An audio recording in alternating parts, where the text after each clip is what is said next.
how to retire in 3 years or less from property investing. So in this video, I'm going to show you the exact strategy that I used to do that myself in 3 years. And it's the same plan that I'm giving my paying students on day one, including the numbers, the profit breakdowns, the costs, the fees, what you're paying tax, what property management actually costs. All of it, no fluff, no theory, just a plan.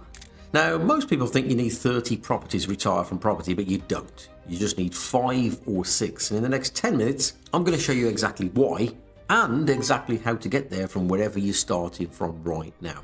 So my name is Nick Elsmore, and I've been flipping properties and building my own portfolio in the UK since the year 2000. I've got 35 properties, so technically I could sit back and do nothing for the rest of my life. But what I spend most of my time doing now is showing other people how to build the same thing. And what I keep finding is this. Most people are a lot closer to financial freedom than they think. They've just never seen the numbers laid out properly.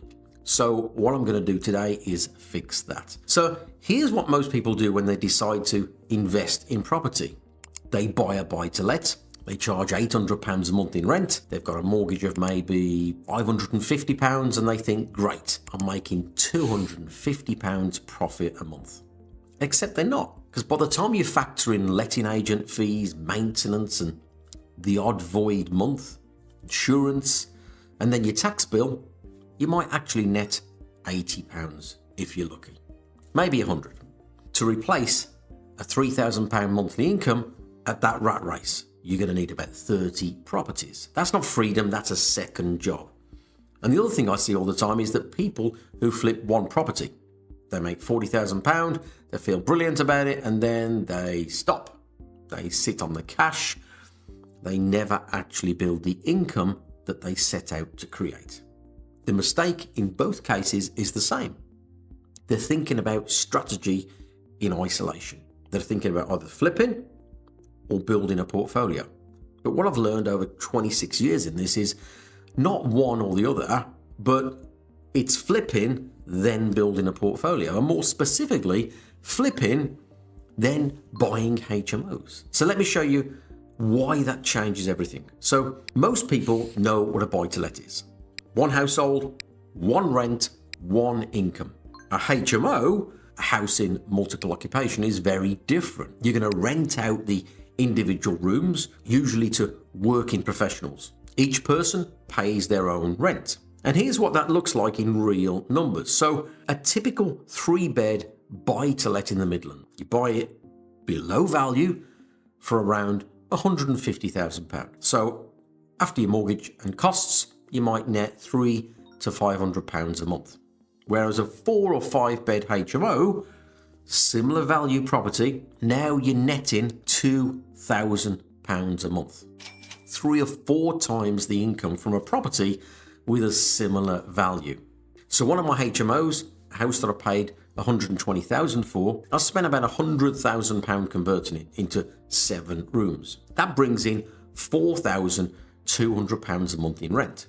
After my mortgage and all the running costs, I'm left with about £3,200 a month from one house. And when I refinanced it, I pulled out all of my original money back out. There's none of my capital left in it. So think about that, what that means. You don't need 30 properties. You just need 5 or 6 well-bought HMOs. That's the number that gets you closer to £8,000 to £12,000 a month. More than most people earn going to work every day. So let me show you the plan. The exact plan that I map out with my students. So starting with £50,000, deal number 1. You flip a property, you find something worth about £180,000, you buy it for around £115,000 to £120,000. Then you're going to spend £6,000 to £8,000 on a very light refurb. That's just paint, carpets, tidying the garden, nothing structural. Then you're going to sell it. You're going to profit, and after all costs, let's say you make about £40,000. So now your bank balance is now closer to £90,000. So now deal number 2, another flip. Same system, another £50,000 profit. So bank balance now is up to £140,000. Deal 3, your first buy-to-let. Property's worth £180,000. You buy it for £150,000. your deposit is going to be £37,500. But that money isn't gone. You've also bought £30,000 worth of equity. So your equity on day one is now nearly £70,000. Rental income, about £500 a month net. Deal number 4. We're going to go back to flipping.